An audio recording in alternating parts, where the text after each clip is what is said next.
Huaishu hated me so much that in the next life, he only wished to die without ever seeing me again. He schemed to have me take the place of his beloved and marry a young general at the border to bring him good fortune. He wanted to watch me spend my life alone with only an oil lamp and ancient Buddha statues. But he never imagined that in this life, it would still be me sitting on the imperial throne. However, the one who ascended to that supreme position was no longer him. Chapter 1. 2 imperial decrees of marriage were issued from the palace. One was for me, and the other was for my younger sister, Song Qingwan. Unlike in my previous life, Song Qingwan was betrothed to Huaishu, while I, the legitimate daughter of the duke's mansion, was betrothed to General Hua. After the eunuch announced the decree, the crowd kneeling before the duke's mansion rose to their feet. I am old and my hearing is failing. My grandmother hesitated and asked, "May I ask the eunuch? Did the emperor decree that Jin Yuan is to be married to the Hua family? And Qingwan to Prince Huai?" The lead eunuch smiled. "Even if you gave me 10 lives, I dare not dare to misinterpret the emperor's decree." Everyone present was stunned. No matter what, it should have been me marrying into the imperial family, and Song Qingwan marrying to the border. Only I remained calm, watching the scene unfold before me. A month earlier, the emperor had encountered an old Taoist priest during his inspection tour in Jiangnan. The old Taoist was highly skilled in divination, able to foresee the future with remarkable accuracy. It was said that the old Taoist had accurately predicted the 7 consecutive days of heavy rain this month, which caused the Luo River to burst its banks. Such a divine being, I had never heard of him in my previous life. After the flood receded, the emperor's edict granting the marriage was issued shortly thereafter. I'm sure the old Taoist not only predicted the flood but also foretold other events. I suddenly recalled my past life when Huaishu, drunk, choked me by the neck with bloodshot eyes. If it weren't for your schemes, Qingwan wouldn't have met such a tragic end in that barren borderland. Back then, I spared her life and let her go. That was already merciful of me. I smiled at him. Huaishu, what are you afraid of? I'm just a weak woman. If you exert a little force, my neck would snap in your hands. He still let go of me. Killing you would be too boring. I want to make you wish you were dead. It wasn't until after he ascended the throne that I learned he had always loved Song Qingwan. The bond of childhood sweethearts couldn't withstand love at first sight. After Song Qingwan was married off to the borderlands, she soon became a widow. Later, while fleeing back to the capital, she was killed by bandits. After her death, a letter she left behind made me the scapegoat for her murder. Huaishu had hated me to the bone. However, to use me and secure his position as emperor, he pretended to be a loving husband for years. Song Jin Yuan, he said, coldly, the greatest regret of my life is making you a cruel woman, my empress. In his previous life, he often said that marrying me was his greatest regret. If there was a next life, Huaishu would certainly avoid me until death. That's why the imperial decree for the arranged marriage was changed this time. So he had also been reborn. Song Qingwan heard the decree and her eyes lit up with joy. She walked over to my side and whispered in a voice only the two of us could hear. "Sister, I heard that the border region is a harsh and cold place. I wonder if you, a pampered princess, can endure such hardships." I ignored her, brushed the dust off my skirt, and walked toward the courtyard. Song Qingwan stepped forward to block my path. "Sister, you probably don't know, but that young General Hua is severely injured. Maybe you can marry him to bring him some good luck." She couldn't contain her excitement and covered her mouth with a smile. "If you marry him and he dies, you'll have to be a widow for the rest of your life." At that time, the news of Hua Changfeng's severe injuries had not yet reached the capital. This must have been told to her by Huaishu. I curled my lips. "You told me this news to make me run away from the marriage?" Her eyes widened instantly. Are you daring to defy the imperial decree? The marriage to the Hu family was arranged by my father with great effort for you. Yet it ended up falling on me. I raised my eyes to ask her. Do you know why my father loved you so much yet wanted to marry you off to such a remote place? She met my icy gaze. Her eyelashes trembling. Why? Why? The smile on my lips grew wider, because he was afraid he couldn't protect your life. Her almond-shaped eyes widened. What do you mean by that? I curved my lips at her. But my voice remained cold. If you don't want to die a violent death like your mother, don't provoke me. Song Qingwan's biological mother was once a maid in my mother's service. When my mother was gravely ill, she climbed into my father's bed. My mother said that my father favoring a concubine was no great sin. But Li Ying'er wasn't one to stay in her place.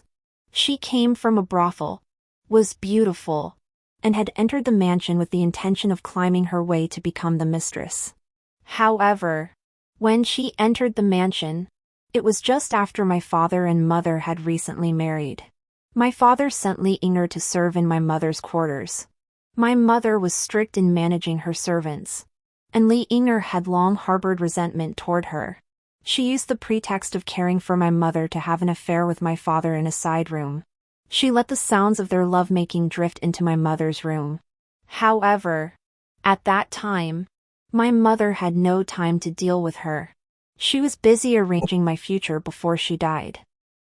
My grandmother had always favored my younger brother, the legitimate son, and my father was unreliable. If she were gone, no one would be able to raise me properly. At that time, the turmoil in the palace had just subsided, and the new emperor ascended the throne with the support of his ministers. My mother's aunt had no blood relation with the new emperor. Yet she ascended to the position of empress dowager. My mother wrote a letter requesting the empress dowager to take me in and raise me.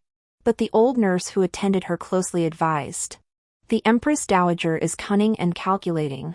If the young lady grows up by her side, she might also.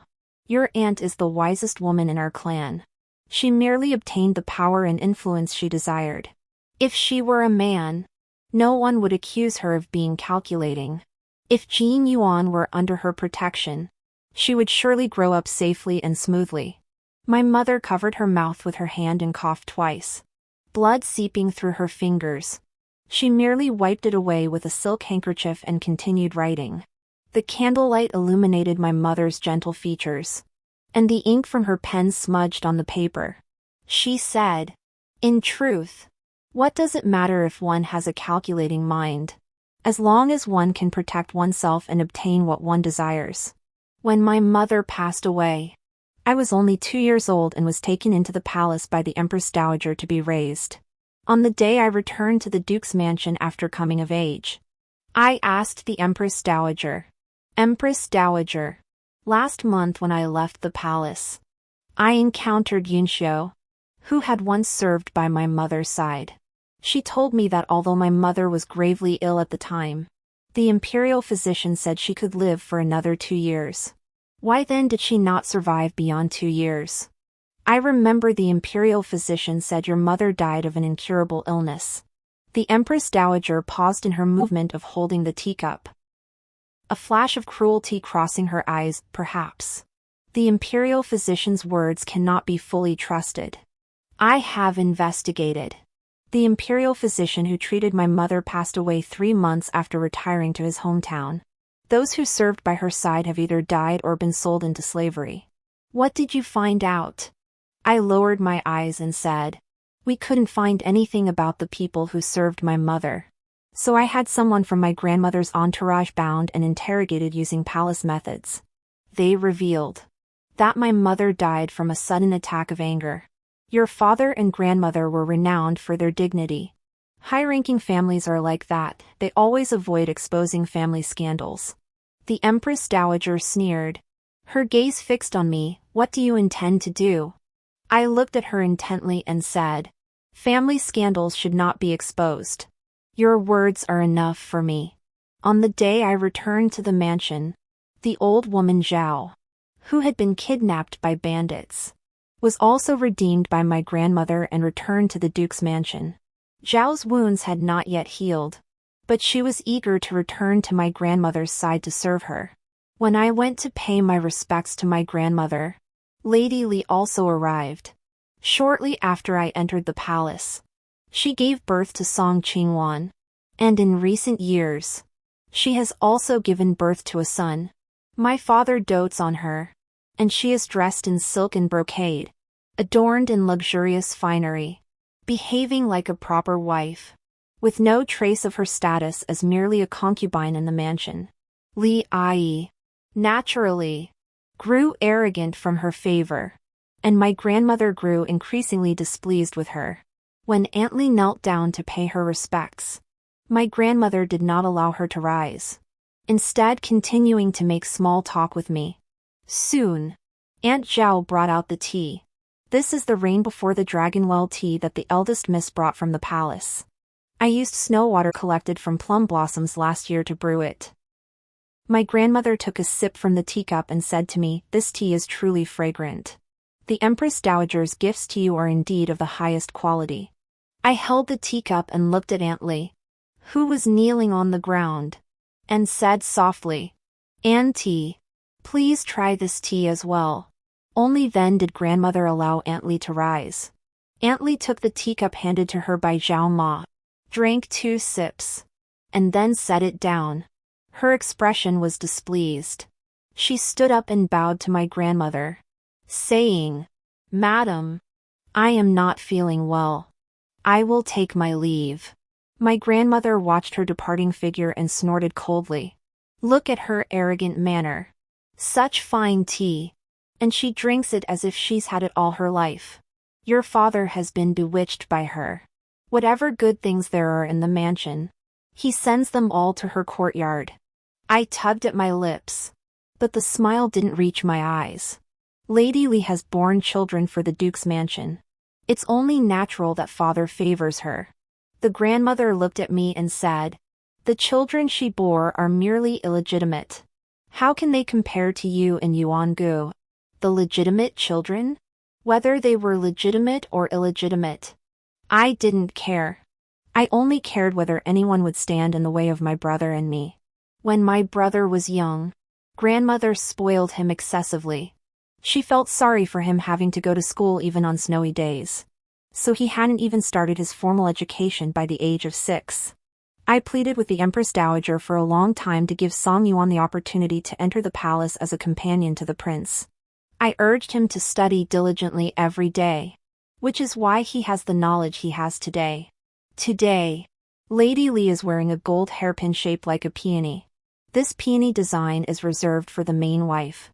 If she were in the palace, Lady Li would have lost her life for such audacity. I set down my teacup and sighed softly. It's only because grandmother is so lenient.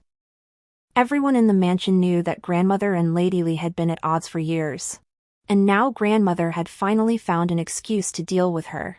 Lady Li knelt in the blazing sun for a full hour before my father returned home and allowed her to enter the house. It was said that Lady Li wept uncontrollably that night, and my father stayed in her room to comfort her. As the night grew dark, while they were together, Lady Li suddenly began bleeding from all 7 orifices and died in my father's arms. My father's screams echoed through the night sky of the duke's mansion. Back then, my mother was driven to an early death by them. Now, this is karma. It took several days for my father to regain his senses. The coroner determined that Aunt Li had died from poisoning. That day, Aunt Li had only drunk a cup of tea in my grandmother's room. My father dared not confront my grandmother openly, fearing that it would bring shame upon the duke's mansion and cause others to mock its internal turmoil. Thus, he kept the matter hidden. The relationship between mother and son grew increasingly strained. The Empress Dowager was right, this duke's mansion truly values appearances above all else. My grandmother disliked Lady Li and, by extension, her 2 children. She had secretly cursed Song Qingwan countless times, saying her seductive ways were inherited from her mother. Fearing that my grandmother would eventually harm Song Qingwan, my father went to great lengths to arrange her marriage to the Hu family. Song Qingwan didn't understand the meaning behind my words. She stomped her feet angrily and said, "You're trying to scare me. Just wait until I tell Prince Huai." The dangers in the palace were no less than those on the frontiers. And I didn't know if Xia Huaishu could protect her for the rest of his life. I didn't bother with her and walked straight to Song Yuan's courtyard. Song Yuan was only a year younger than me, but he seemed to be very afraid of me. As soon as I stepped into the study, he hurriedly flipped open a book. "Sister." I was reviewing my lessons. I just finished a bowl of sweet porridge. Watching Song Yuan fumble around, I couldn't imagine that this man had once been a marquis and chancellor in his previous life, holding the highest position in the court. Even Emperor Xia Huaishu had to heed his every word. In his previous life, Xia Huaishu had long feared him. Now that he had been reborn, he would surely eliminate him without a trace. I sat down across from him and said to him, "The Emperor has ordered me to marry far away to the border. On this journey, I'm unfamiliar with the place and feel a bit scared. Will you accompany me? My sister is afraid too." He looked up at me, his eyes showing no hesitation. "If my sister asks me to accompany you, I will." "But," I interrupted him, "don't worry. I have a way to get you out of this duke's mansion." Song Yuan hesitated for a moment, and I thought he had changed his mind. To my surprise, he smiled and said, "If you don't want to marry, you can go find the Empress Dowager. Perhaps she can arrange a different husband for you. The Empress Dowager is at the Imperial Retreat convalescing. I don't want to disturb her peace over such a matter." I laughed softly. "Actually, it doesn't matter who it is. Even without the Emperor's arranged marriage, my marriage has never been something I could decide for myself." Not only did Xia Huaishi regret it, but I did too. No matter who I marry in this lifetime, I don't want to have anything to do with Xia Huaishu anymore. The next day, the wedding procession from the Hua mansion arrived at the gates of the Duke's mansion. In my previous life, it was Song Qingwan who left. But this time, it was me. After years of estrangement, I was not close to my father, and he did not shed tears like he did when he sent Song Qingwan off to her wedding in my previous life. It was my grandmother who squeezed out a few tears and handed me a pair of white jade bracelets. I took the bracelets and glanced at the pair of translucent green jade bracelets on Song Qingwan's wrist. This grandmother who had always claimed to love me the most was the most skilled at flattery and opportunism. I instructed my personal maid, Xiao Hong, to put the bracelets away and boarded the carriage.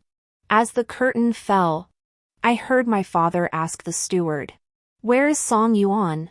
He's always been closest to his elder sister. Why didn't he come to see us off?" The young master had a high fever last night and just took some medicine this morning. He said he wouldn't be able to come. Song Yuan, dressed as a servant, looked at me and whispered, "Sister, the excuse of having smallpox can only be kept up for half a month at most. If the young tutor finds out, you'll surely be beaten. Don't worry. Your father and grandmother will cover for you. After all, you're the one who skipped out of school to come send me off. It's a disgrace to the Duke's mansion. But it's all because my sister is marrying so far away. It'll be hard to see each other again." I looked at Song Yuan's blushing expression and couldn't help but laugh. He raised his eyes to me. "Sister, what are you laughing at?" I shook my head. "Nothing. It's just been so many years since I've seen you like this."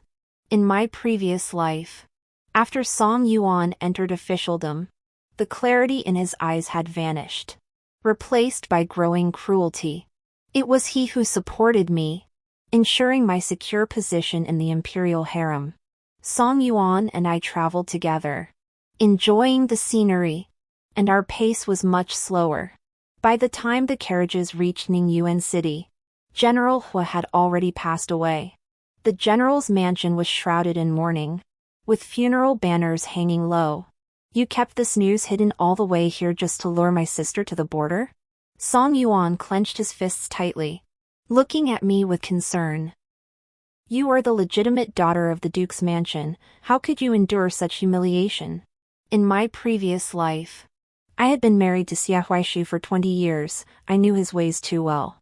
He must have kept the news from me, just like he did in my previous life, forcing me to marry into the Hu family like Song Qingwan did. I sneered. He's overthinking it. Even if I were to marry a dead man, I wouldn't marry him. Song Yuan heard my mutter and turned to ask me. Sister, what did you say? Nothing. Whether I marry or not is unimportant. What matters is staying alive. Song Yuan sighed. Thank goodness you let me accompany you. Otherwise, I would have been the one to drink that poison soup. Just yesterday, news came from the capital that a servant in Song Yuan's courtyard had stolen some soup from the kitchen and died from poisoning. The truth about Song Yuan's illness was thus exposed. It wasn't in vain that I came out this time. It saved Song Yuan from a disaster. The gatekeeper of the Hu mansion reported the news, and General Hu quickly came out to meet us. Having just lost his son, he was emaciated and gaunt. Miss Song, please return home. I will report your engagement to the emperor, and the marriage will be annulled. I watched as several panicked soldiers passed by the funeral hall and whispered, Has something happened at the general's mansion? General Hu did not respond. I took a step forward and lowered my voice. Has someone been attacked in the mansion? My daughter has some knowledge of poison.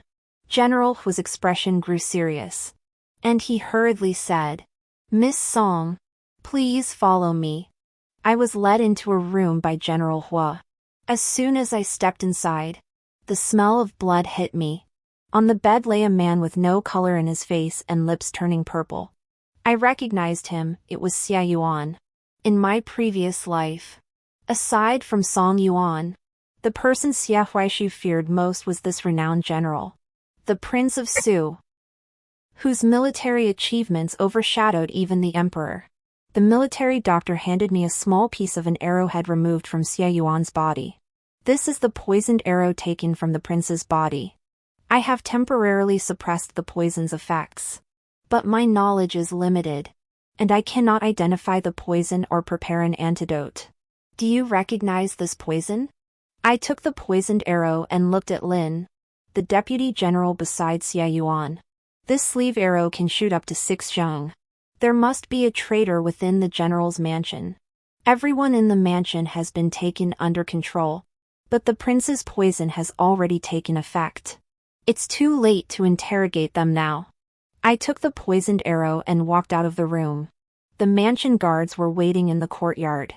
I scrutinized the crowd. Sure enough, among them was an old acquaintance from my previous life, the shadow guard Wu Hen by Xiaohuaishu's side. Wu Hen could kill without leaving a trace. In my previous life, he had helped Xiaohuaishu eliminate countless people in the shadows. I walked up to him, and he remained composed, bowing to me. Before he could speak, I thrust the blood-stained poisoned arrow into his arm with all my strength. Wu Hen's pupils contracted sharply. Everyone watched the scene in shock. The silence so thick you could hear a pin drop. I know you're all the prince's loyal guards. I took a step back and smiled at Wu Hen. Then let you test this poison for the prince. The poison on the arrowhead took effect quickly. Wu Hen's lips turned purple, his face pale, and he collapsed to the ground. He struggled and reached into his chest, pulling out a pill. I shouted, That's the antidote. Lin, the deputy general, quickly snatched the pill from his hand and looked at me in a daze. I nodded and said, This is the antidote. Take it to the prince. Lin left with the antidote. I looked at Wu Hen lying on the ground and frowned. You wouldn't only have one antidote, would you? Wu Hen glared at me fiercely, and blood quickly trickled from the corners of his eyes. He coughed up a mouthful of black blood and soon drew his last breath. I never expected that Xiaohuaishu's most skilled secret guard would die like this. I averted my gaze and turned back into the house. By then, Xia Yuan had already taken the antidote, and his complexion had eased considerably. He narrowed his eyes at me and asked, "How did you find the assassin?" I paused for a moment before saying, "I once saw this man by the side of the Prince of Hui." I thought, given the relationship between His Highness and the Prince of Hui, he wouldn't send someone to protect His Highness so closely. Would he? Xia Yuan curved his lips slightly. "Miss Song is truly wise. Thank you for saving my life." Xia Yuan had Lin, the deputy general, personally escort me out. As soon as I stepped out the door, Song Yuan rushed in from outside the courtyard, his voice trembling as he spoke to me. "I just saw a bloodied corpse being carried out. They said it was the assassin. Are you okay, older sister?" I froze for a moment, then realized that in Song Yuan's eyes, I was still his fragile older sister. "I'm fine, older sister. The assassin. Stay away from me." As I finished speaking, I caught a glimpse out of the corner of my eye that Lin's eyes twitched slightly. General Hu's younger sister, Xian Fei, was Xia Yuan's biological mother. 12 years ago, after Xian Fei passed away, Xia Yuan was exiled to Ningyuan City by the emperor and never returned to the capital. Everyone in the capital knew that Xia Yuan was the least favored prince. However, he was the only remaining bloodline of the Hu family. General Hu, grateful that I had saved Xia Yuan's life, treated me with the courtesy due to a distinguished guest. But those around him whispered, "The emperor learned of the young general's death for the country several days ago and did not issue an edict summoning Miss Song back to the capital. It seems the emperor intends for Miss Song to marry the young general's spirit tablet." General Hu, upon hearing this, roared angrily, "This is absurd. Miss Song just saved Xia Yuan's life." I whispered, "If I marry into the Hu family, even if my husband is gone, I can still live a life of ease and comfort." Song Yuan looked at me in disbelief. "Sister, you're willing to. Have you lost your mind?" "But..." I put down the teacup and suddenly changed the subject.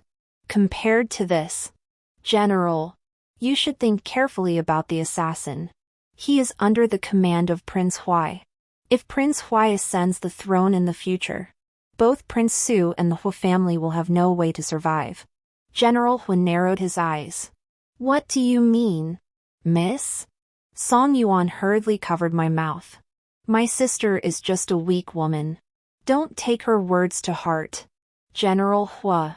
I pried Song Yuan's hands away, glared at him, and continued. "What I mean is, there's a traitor within the general's mansion. The most urgent matter now is to conduct a thorough investigation. Prince Hui is cunning. Once he ascends the throne, he might frame the general." General Hu reacted. "I'll immediately dispatch my men to investigate." I took the opportunity to push Song Yuan out.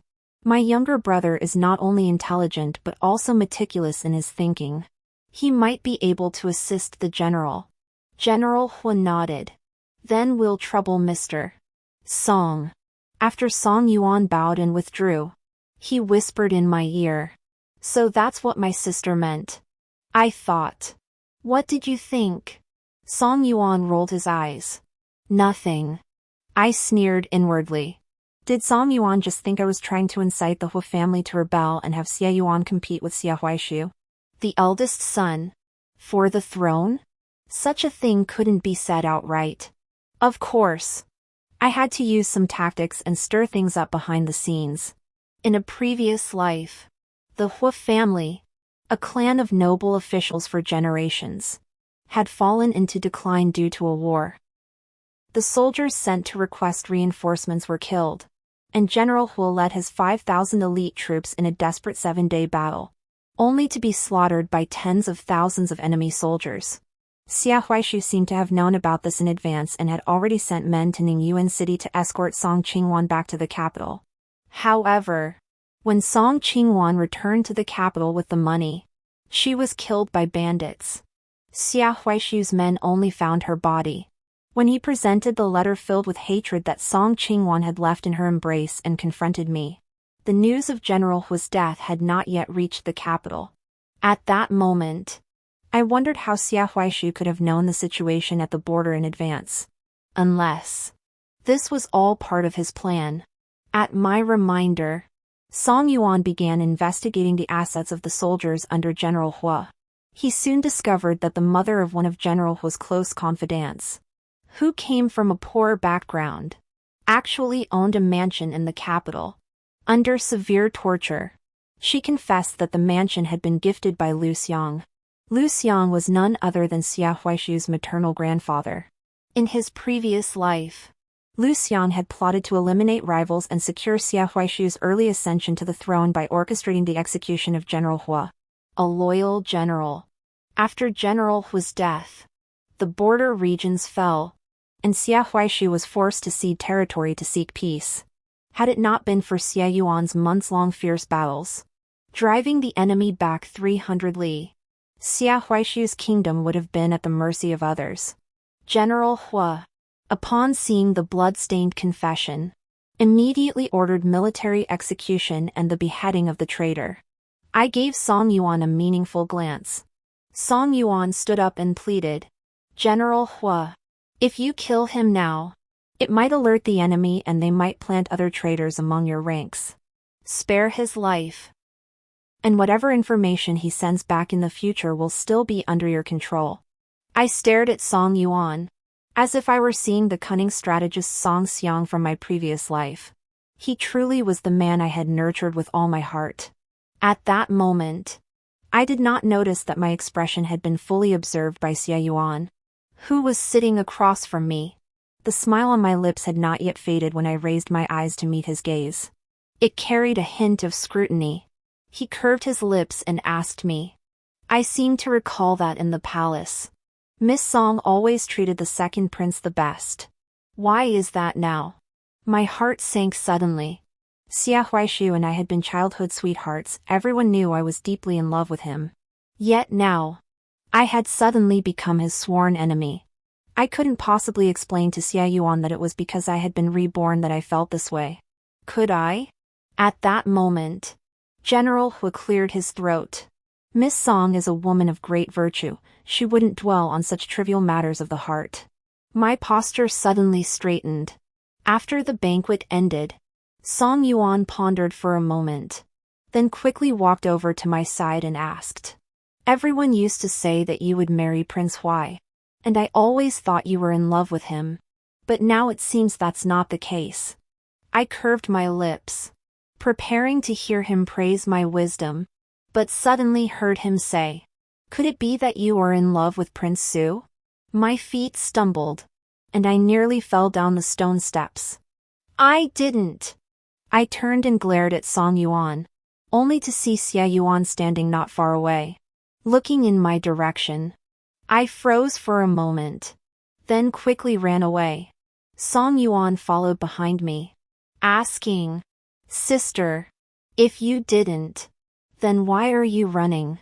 When I ran back to the house, my heart was pounding in my throat. I drank several cups of water before my emotions settled.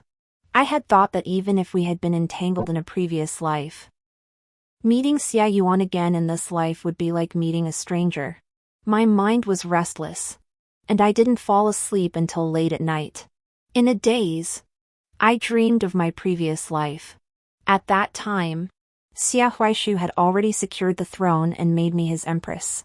A virtuous and kind empress, yet neglected.